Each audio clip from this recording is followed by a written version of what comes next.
वालेकुम dear student, कैसे हैं आप लोग। Dear student, unit 7 MD CAT के हवाले से हम स्टार्ट कर रहे हैं। उसमें 4 टॉपिक्स हैं।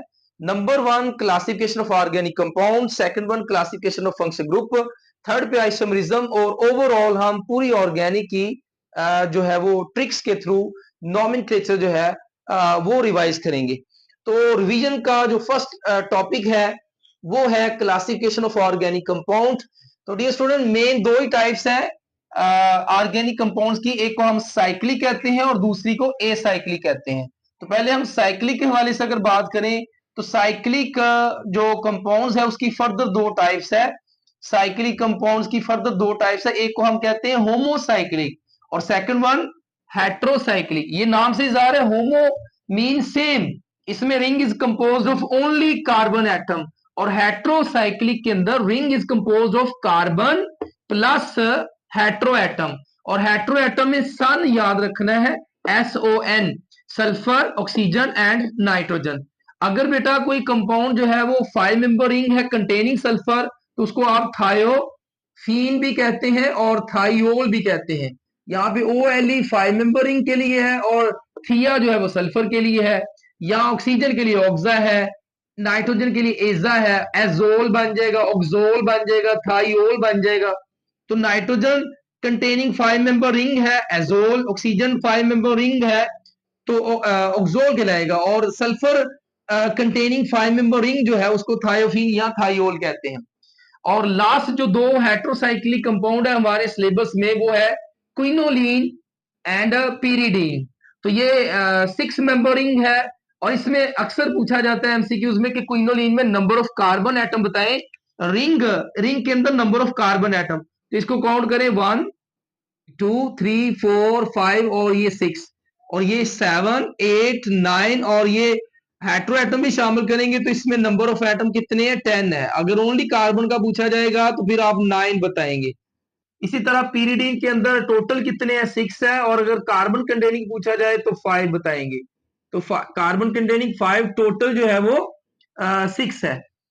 चले इधर आते हैं जी होमोसाइक्लिक की तरफ। तो homocyclic ring is composed of only carbon atom. इसकी फर्दर दो टाइप्स, एलिसाइक्लिक, एरोमेटिक।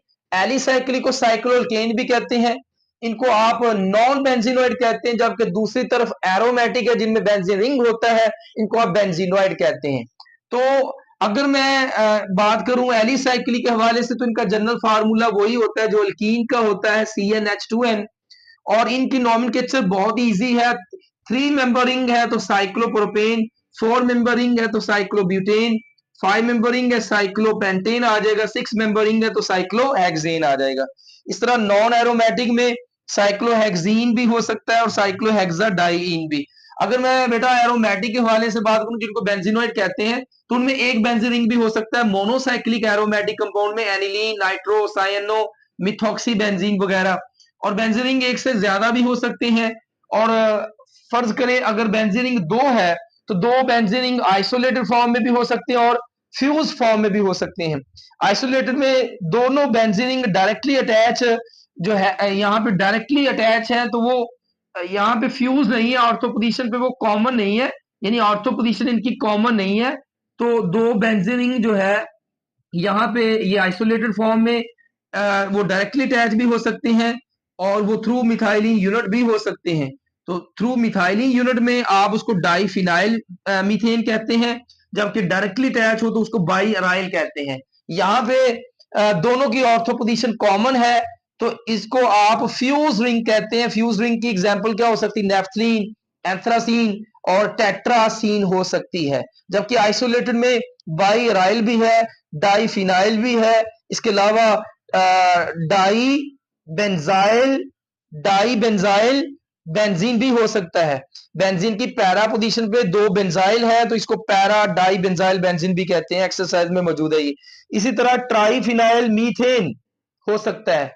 आगे डी स्टूडेंट हेट्रोसाइक्लिक के हवाले से मैं आपको बता चुका हूं। अब तीसरी जो है वो एसाइक्लिक है बेटा। तो असाइक्लिक कंपाउंड्स क्या होते हैं, जिनमें रिंग नहीं होता, इनको ओपन चेन भी कहते हैं, एलिफेटिक भी कहते हैं। इनकी पहली टाइप स्ट्रेट चेन हो सकती है जिसमें normal butane, normal pentane, normal hexane. Second इसकी जो टाइप है वो ब्रांच चेन हो सकती है, जैसे आइसो आइसो का मतलब क्या होता है? वर्ड आइसो तब यूज करना है जब आपका मिथाइल ग्रुप सेकंड कार्बन पे एज अ ब्रांच मौजूद हो, तो ये आइसोब्यूटेन है, आइसोब्यूटेन। इसी तरह आइसोपेंटेन भी देखें तो टोटल 5 कार्बन एटम, लेकिन सेकंड पे मिथाइल मौजूद है। नियोपेंटेन, वर्ड जो नियो है ये तब यूज करते हैं जब सेकंड कार्बन के अबव और बिलो मिथाइल ग्रुप अटैच हो, या ऐसा कार्बन जो डायरेक्टली 4 अदर कार्बन से अटैच हो, वो क्वाटरनरी कार्बन होता है, तब ये टर्म यूज करते हैं नियो। तो नियो पेंटेन टोटल 5 है। अगर मैं यहाँ पे इथाइल लगा दूं तो नियो हेक्सेन हो सकता है। तो आगे इसकी तीसरी टाइप जो है वो एलिफेटिक की, एलिसाइक्लिक की, एसाइक्लिक की सॉरी, वो क्या हो सकती है? अनसैचुरेटेड भी हो सकते हैं, जैसे कि 2 ब्यूटीन है या 2 ब्यूटाइन वगैरह है। ये भी अनसैचुरेटेड भी स्ट्रेट चेन भी हो सकते हैं और ब्रांच चेन भी हो सकते हैं। तो डियर स्टूडेंट, इस इन एमसीक्यूज को आपने जो है वो खुद ट्राई करना है। तो ये आप ट्राई करें, इसमें फिर जो ना हुआ वो हम फिजिकल क्लासेस में जो है वो डिस्कस करेंगे।